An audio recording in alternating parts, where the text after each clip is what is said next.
इस प्रकार से संकेत रखा गया है। आप लोगों का नाम का वही संकेत है। ठीक उसी प्रकार से सुविधा के लिए, मतलब ए जगेश्वर यादव बोलने के लिए थोड़ा तकलीफ जाता है, तो सुविधानुसार अपने पढ़ाई को भी हमको सुविधा बनाने के लिए यहाँ पर हमको जितने भी तत्व हैं, उन तत्वों के नामों के पहले अक्षर को संकेत के रूप में दिया गया है ना। जैसे राष्ट्रीय राजमार्ग एनएच बोल देते हैं, नेशनल हाईवे, तो एन का नेशनल और एच का हाईवे, संक्षिप्त रूप में किसी भी नाम को लिखते हैं, मतलब इशारा के लिए, संकेत के लिए।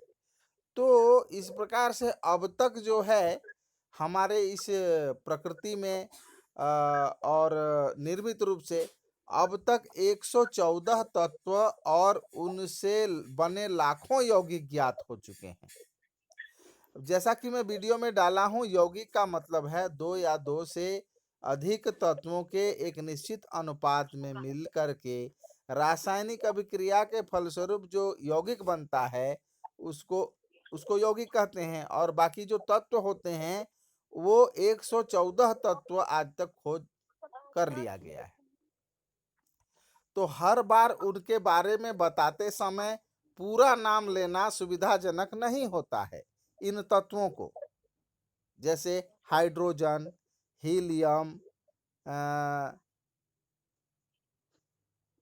Lithium, beryllium, carbon, oxygen, fluorine, इस प्रकार से जितने भी तत्व हैं, 114 ठो तत्व हैं। तो इनके पूरे नामों को हम ना लिख करके उनके नाम का पहला अक्षर को हम क्या लेते हैं, संकेत के रूप में लेते हैं ना। तो इसलिए वैज्ञानिक इन तत्वों तथा इनसे बने यौगिकों को प्रदर्शित करने के लिए भी संकेतों तथा संकेतों के समूहों का उपयोग करते हैं। यह संकेत अंतर्राष्ट्रीय स्तर पर मान्य है। मतलब अंतर्राष्ट्रीय स्तर पर मान्य है कहने का मतलब हमारे भारत में ही नहीं, इन तत्वों और पदार्थों का उपयोग विदेशों में भी होता है। विदेशों में भी अपने घरों में बर्तन का प्रयोग करते हैं, सोना पहनते हैं, वहाँ भी और अन्य पदार्थों का उपयोग होता है।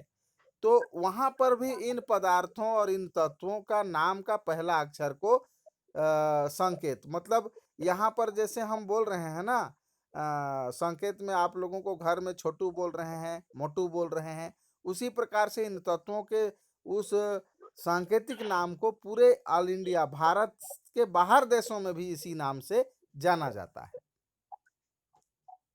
ठीक है ना। सभी को बढ़िया से सुनाई दे रहा है ना। हाँ, तो वर्तमान में स्वीडन के एक वैज्ञानिक हैं जे जे बर्जीलियस, उनके द्वारा दिए गए सरल संकेतों का उपयोग तत्वों को व्यक्त करने हेतु किया जाता है।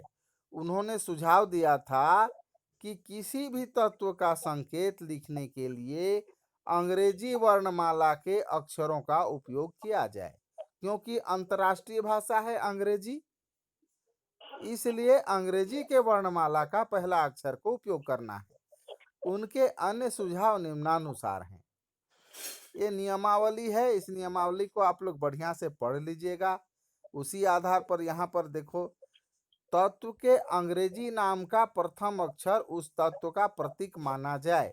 जैसे ऑक्सीजन, ऑक्सीजन का पहला अक्षर ओ है, इसलिए ऑक्सीजन का क्या संकेत होता है, ऑक्सीजन का कौन सा संकेत होता है,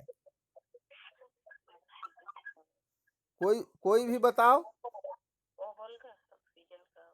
ओ, ऑक्सीजन का संकेत ओ, नाइट्रोजन का संकेत एन, सल्फर का संकेत एस, और एस तथा हाइड्रोजन का संकेत एच। इसे दीर्घ लिपि अक्षर में लिखा जाता है। ये नियम बता रहा हूं ना संकेत लिखने का।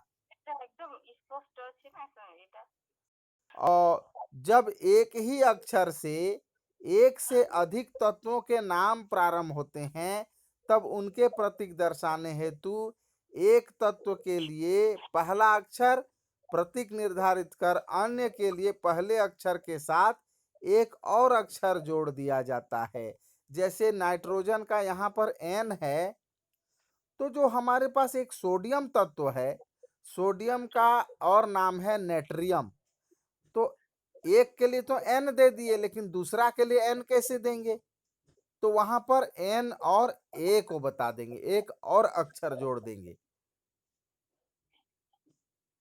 ठीक है ना?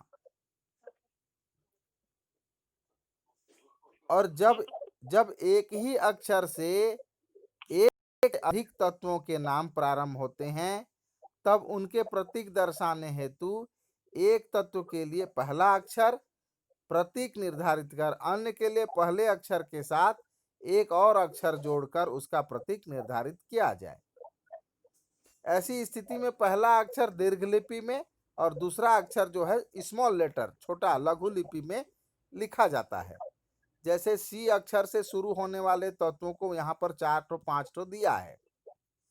कार्बन के लिए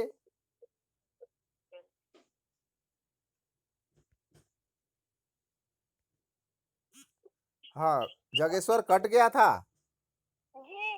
हाँ हाँ, तो कार्बन मैं यही बता रहा था, यदि एक तत्व का पहला अक्षर बहुत सारे तत्व का अगर सी पड़ जाए तो यहाँ पर दिया हुआ है carbon, calcium, chlorine, cobalt, chromium. ठीक है ना? तो इनके लिए क्या करेंगे? कार्बन के लिए तो सी है ही, कैल्शियम के लिए लिखेंगे Ca, क्लोरीन के लिए लिखेंगे Cl, कोबाल्ट के लिए लिखेंगे CO, क्रोमियम के लिए लिखेंगे Cr। इस प्रकार से यहाँ पर इनका सांकेतिक भाषा लिखा गया है। आगे आपको सारणी में इन चीज़ों को आपको पढ़ना है घर में बैठ के कि एल्युमिनियम का Al, आर्गन का Ar, बोरॉन का B, फ्लोरीन का F, हीलियम का He। इस प्रकार से पूरा सांकेतिक जो इस किताब में आपको दिया है, इसको आप लोग समय निकाल निकाल करके दिन में याद करो। ठीक है ना? हाँ, इसको याद करना है। और घर में रह करके मैं विज्ञान विषय का ही बात नहीं करता हूँ, अन्य विषयों को भी थोड़ा थोड़ा आधा एक एक घंटा पढ़ो। और पढ़ने के बाद जहाँ पर अगर प्रश्नोत्तर लिखना शुरू कर दिए, लिख रहे हो और लिख नहीं पा रहे हो, तो फटाक से मेरे नंबर पर एक मिस कॉल मार दो। मारने के बाद में सर मिस कॉल मारोगे, मैं यहाँ से फ़ोन करूँगा ही करूँगा। और मैं जैसे फ़ोन करूँगा आप मेरे से चौबीसों घंटा, मतलब रात को सोने के समय को छोड़ करके किसी भी समय दिन में आप फ़ोन करोगे, हम उठा के आपको फ़ोन करके आपको बता देंगे कि इस प्रश्न का उत्तर ऐसा लिखना है, वैसा लिखना है, किताब के इस पृष्ठ में खोजो, उस पेज में खोजो। ठीक है ना? आज जगेश्वर पूछा था, बहुत सुंदर, ऐसी पूछो, इससे खुशी होता है हम लोगों को। जगेश्वर पूछा था, उसके बाद उसके सवाल का उत्तर बता करके हम उसको एक वीडियो बना करके उसको फिर से डाल दिए थे आपके यूट्यूब में। और आप लोग जो व्हाट्सएप देखते हो, देखने के बाद एक बार दो बार उसको देखना क्या है कि सुनना है, और साथ में किताब को खोल लेना है और देख के समझ के फिर क्या करना है, वो पुराना हो जाता है, वो स्पेस आपका फोन का भर जाएगा, इसलिए उसको मिटा भी देना है, डिलीट कर देना। ठीक है ना? हाँ, उसको 2 बार 3 बार सुनने के बाद में डिलीट कर देना, क्योंकि मैं और भेजते जाऊंगा। और आपको जब किसी वीडियो का दरकार होगा कि मेरे को ये अध्याय का चाहिए, तो मेरे पास पूरा स्टोर में रख रहा हूँ कंप्यूटर में, जब बोलोगे तब उस वीडियो को मैं दे सकता हूँ। ठीक है ना? तो आप लोग ये जो सारणी दिया है, इसमें जो तत्वों के संकेत दिए हुए हैं, इन संकेतों को अभी अभी खाना पीना खाने से पहले तक कम से कम 10 तत्वों के संकेत आप लोग याद करो। अभी का मैं जो कार्य दे रहा हूं आप लोगों को। हाँ, उसके बाद खाना पीना खाना, सो जाना और फिर कल आगे को पढ़ेंगे।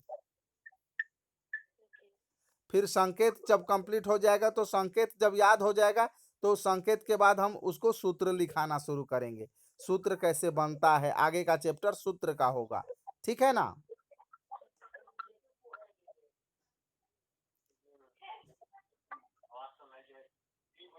ठीक है, सुनाई दे रहा है ना?